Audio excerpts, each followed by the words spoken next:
degmada Xadhadhanka ee gobolka Cayn waxaa maanta ka dhacay allabari aad u weyn oo loogu magac daray Tawfiiq. Allabarigan waxaa dhigtay Beesha Sabakaab Axmed gaar ahaan ardaaga samatar jire waxaa ka soo qayb galay oo allabarigan lagu casuumay ismada dhaqanka Buuhoodle ugu horeeyo Garaad Cabdirasaaq Qarasoofe Suldaan Siciid Cismaan Cali Cuqaasha culimada diinka sidoo kale allabarigan waxaa lagu casuumay ergadii dhexdhexaadinta labada beelood ee walaalaha ee dhawaanaha ku sugnaa magaalooyinka Caagaag iyo Hurufadhi dadweynaha deegaanka Xadhadhanka iyo dadweyne ka yimaada kala duwan ayaa allabarigan maanta ka soo qayb galay ay beeshu yeelatay ugu horeyntii halkan waxaa ka hadlay Caaqil Cabdirashiid Axmed Raabi oo ku hadlayay magaca ardaaga samatar jire oo allabarigan ku yeeshay deegaanka Xadhadhanka waxaana uu faahfaahin ka bixiyay muhiimadda allabarigan iyo shirkan ay xilligan isugu yimaadeen qoysba ku alibariyay reerkaasi wuxuu alibariyay dibad iyo gudaba qurba joogtiisa iyo guda joogtiisuba allabarigaas ay dhigteen way ku midaysnaayeen khadkay ku jiraan hadda qoladii qurba joogta naga maqnayd waxay soo dhaweynayaan oo salaamayaan ismada iyo cuqaasha iyo guddiga dhexdhexaad ee hawlaha nabadda ka shaqaynayay aad iyo aad bay inagu salaamayeen khadkana way ku jiraan aad iyo aad bay soo salaamayaan midda kale reerka allabarigiisu wuxuu ahaa ujeedadiisu wuxuu daaranaa muddadii dhibaatooyin badan baa iska jiray dalka ka jiray waxaa dad iyo dunyaba in ilaahay ay ka badbaadiyo dhibaatooyinka jira mid xanuuna iyo dhibaatooyinka dhacay in ilaahay ka badbaadiyo ayay dalbadeen albarigana u dhigeen tawfiiq weeye albarigaasi waxayna raadinayaan ummadda oo doonayaan ka ducaysanayaan ummadda Soomaaliyeed gaar ahaan odayaashii waxgaradka iyo waxgaradka deegaanka gobolka Cayn culimada inay u duceeyaan beeshaas reer samatar oo dalbaday dibad iyo gudaba ducada dalbaday inay duceeyaan oo loo albariga u dhigtay inay u duceeyaan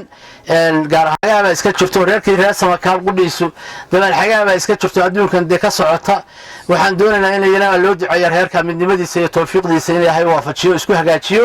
oo midnimada midda kale deegaankii Buuhoodle iyaga qudhooda ama dhulbaantaba waxaan u maleeyaa taladii waa laga xadeeyay ilaahay inuu talada mid ka dhigo oo mideeyo yani iyagana ka baryo inay u duceeyaan ismada maanta iyo waxgaradka goobta jooga dhamaanba ducadaasaan dalbanay allabariyada iyo ducooyinka noocan oo kale ihina waxyaabaha ilaahay subxaanahu wa tacaala raali geliya ay ka mid yihiin waxyaabaha midnimada iyo muwaafaqada dadka soo celiyay ka mid yihiin waxyaabaha barwaaqada iyo maartay roobabka lagu helo ee kordhiyay ka mid yihiin ilaahay subxaanahu wa tacaala waxaan u weydiinaynaa beeshii soo abaabushay hawshan waqtiga dheer waday ee ku kharash garowday ilaahay waxaan u weydiinaynaa badiil khayr qaba oo fara badan oo dhinacyo badan leh mid dad iyo mid dunyaba Allah ku siiyo ilaahay waxaan weydiinaynaa taladooda mida iyo midnimo iyo ismaqal iyo isgargaarsi iyo isgarabgal baan ilaahay u weydiinaynaa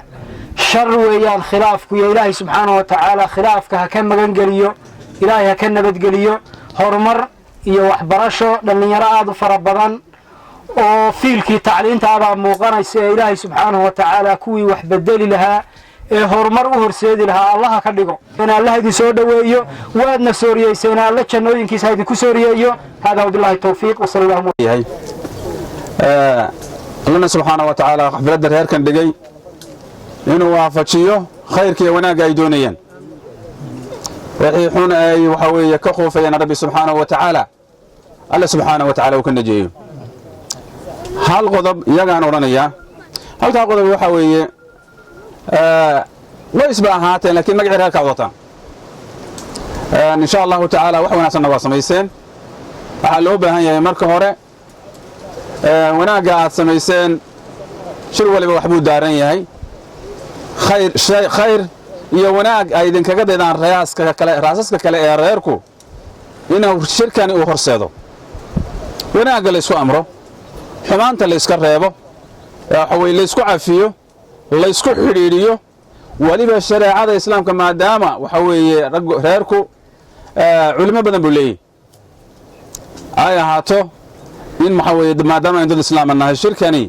uu anbaqaado waxa weeye shariicada islaamka beesha xafladan allabarigan tawfiiq qiimaha badan dhigtay ilaahay ha aslaaxiyo beesha oo Allah ha barakeeyo وأولاد يدمانتوda wax aslaaxiyo reerka dhammaantiisba ka xmidna allah aslaaxiyo gobolkoo dhanna allah aslaaxiyo khayr bay qabteen khayrkaa ay qabteen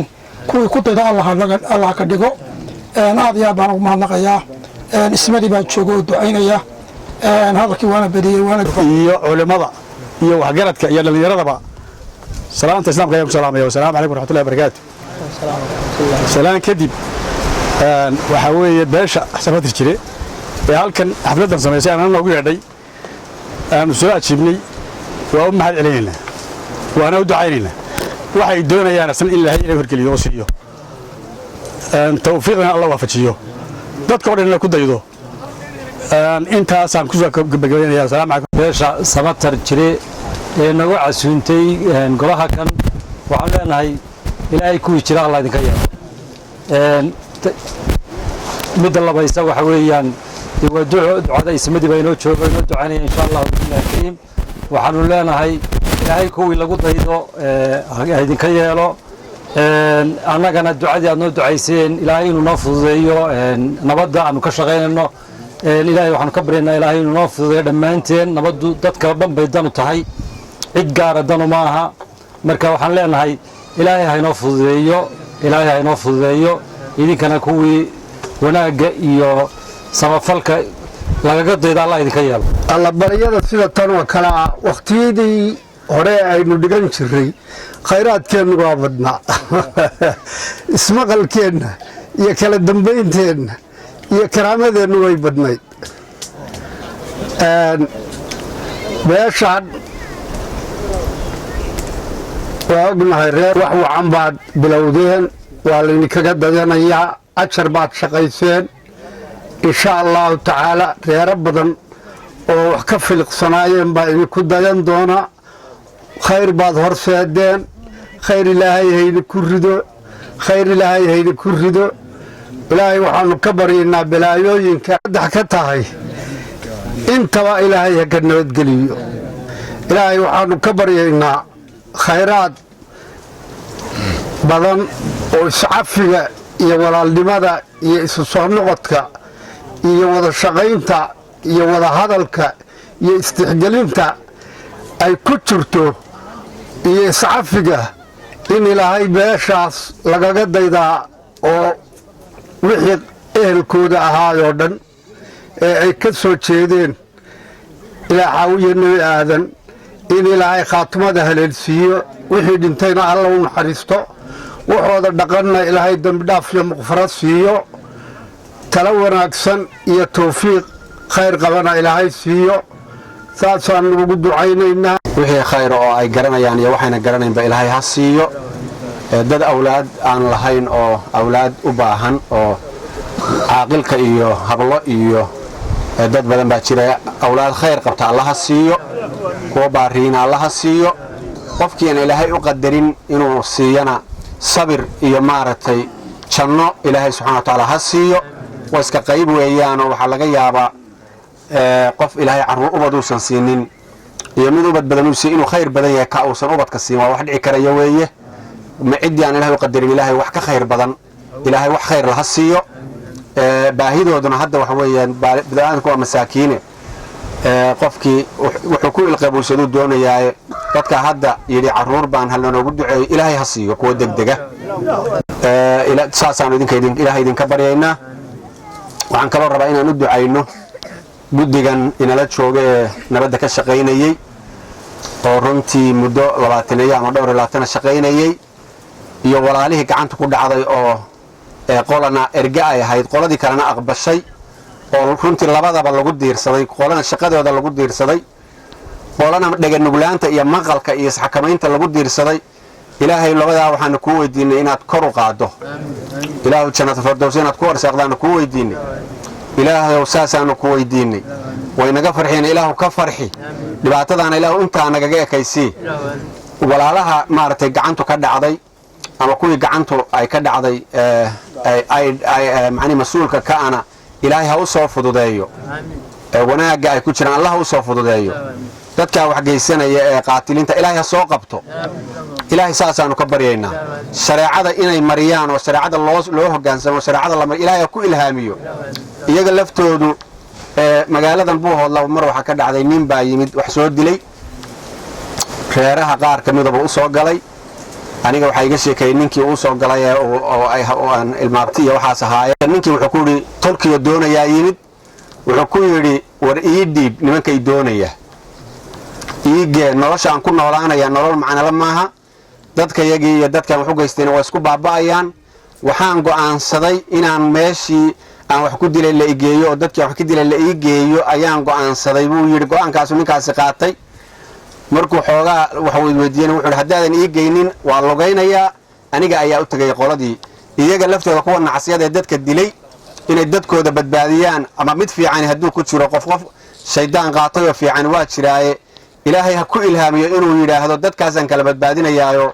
dadkii aan wax ka dilay baan u tagayaa ilaahay ha ku ilhaamiyo ilaahay saasaan ka baryaynaa arrintaana ilaahay intaa haynaga soo afjaro idinkana ilaahay subxaanahu wa ta'aala haydin barakeeyo muraadkiina Allah haydin siiyo dadka xafladan ka soo qayb galayna qof waliba meesha ka buka Allah ka bogsiyo ilaahay ha caafiyo ilaahay hayna sugo diinta islaamka haynagu sugo ilaahay subxaanahu wa ta'aala hayna mideeyo xaqa haynagu mideeyo inta kadib waxaan dardaarmaynaa reerkan reer sabakaab reeraha midaysan ee isjecel baa lagu tilmaamaa runtii oo ku dayashada leh oo ciyaalka tirada badan iyo quruxda iyo nicmada iyo lacagta iyo dhaqaalaha iyo waxa keenaya waa midnimada waxaan idin dardaarmaynaa midnimada inaad ilaashataan badanaa hadda waxa soo baxday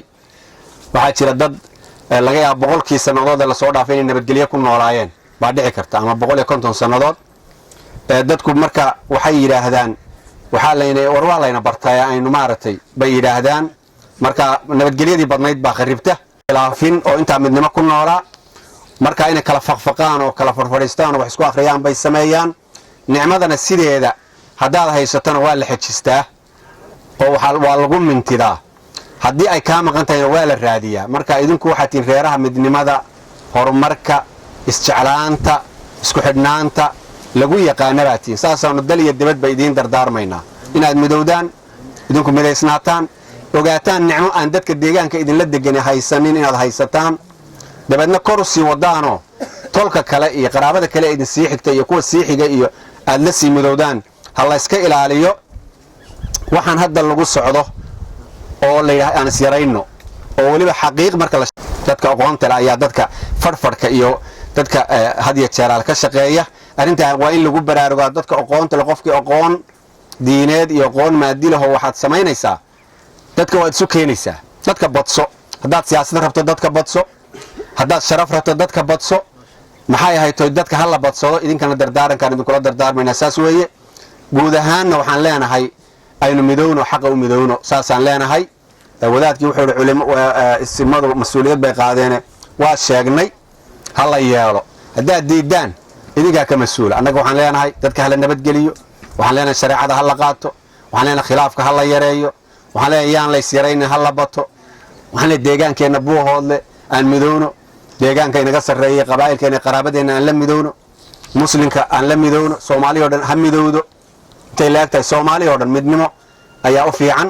aad baad u mahadsantahay waxaan kala oran lahaa waxaan maqlay halkan waa lagu soo guurayo dad baadis dadka horta waxaad ogaataan haddaad iminka halkan tagto geelan iyo arigan laynoo qalay baa laynoo qalaya soo saas maaha haddaad gabadho u baahtaanna waa laydin siinayaa marka dadku runtii waa inuu nolosha wadaagaa weeye waa inuu nabadgelyada wadaagaa weeye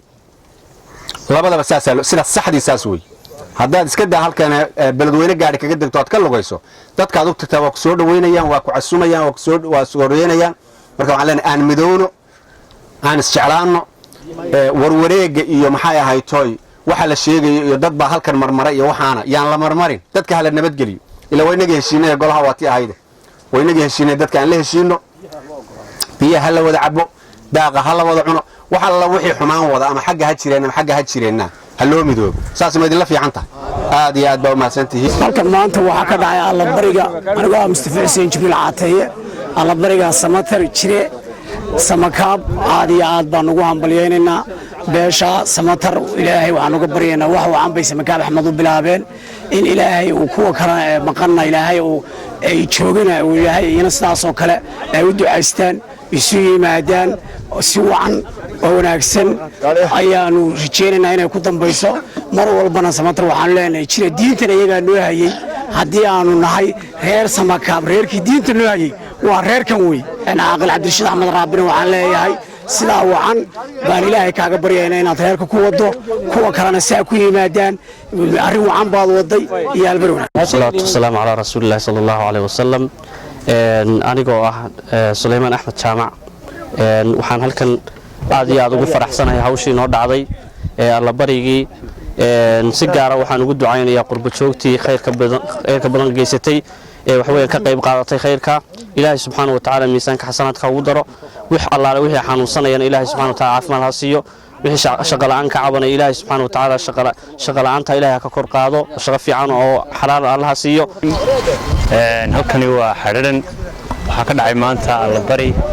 ay leedahay beelweyntu runtii waxaan u mahadnaqaynaa oqaashii iyo garaadadii iyo ismadii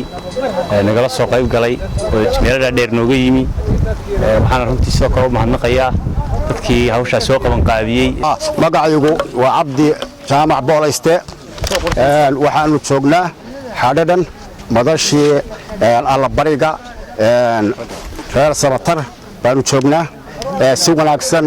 oo aad iyo aad u qurux badan yoo allabarigaasi u dhacay waxaa ka soo qayb galay isimo caaqilo ergooyinkii labada beelo dhexdhexaadinayey dadweynihii deganaa ee ku soo guray xadhadan allabari aan aad iyo aad u wanaagsan oo wanaagsan baa uga dhacay halkaa u dhacay reerka waa loo duceeyey ismadii baa u duceeyey caaqiliintii baa u duceeyey dadweynihii oo dhan baa u duceeyey way ku farxay waa lagu farxay waa loo hambeliyey qolada dibaddana intaa in leeg iyana baanu furaynaa iyo midnimo iyo waalnimo alxamdulilaahi rabbi alcaalamiin maanta waxaanu joognaa magaalada xadhadanka waxaa noo qabsoontay madal aad u quruxsoon madashan aan ugu talagalnay duco iyo isbarasho beeleed waxay nagu qabsoontay sidii aan ugu talagalnay iyo sidii ilaahay qadaray madashani waa annual meeting sanadkii walbana hal mar bay dhacdaa ilaahay baana mahad leh aad baan uga mahad celinaynaa dhammaan caaqilada ugaasyada garaadada iyo marti sharafta qiimaha badan ee ka soo qayb gashay بسم الله الرحمن الرحيم إلهي ومعاد اسكاله الله هالكن سوكان كياني ما أنت ومالين وين ومالين فرحات ومالين أي سوي مادين بلوين تسمك أحمد خاصة هرسة ترجري اللي بريقو دي خاص كها أنا بريقو دارين هاي اسكتشي يمين نمو بسمك أحمد يمين نمو ديجان كهي يدور كان لغشقايو iyo in la horumariyo dhalinyarada waxgaradka uqaasha in aragtisiya midaysan laga qaato nolosha dadka iyo deegaanka aad iyo aad u mahadsantahay ajir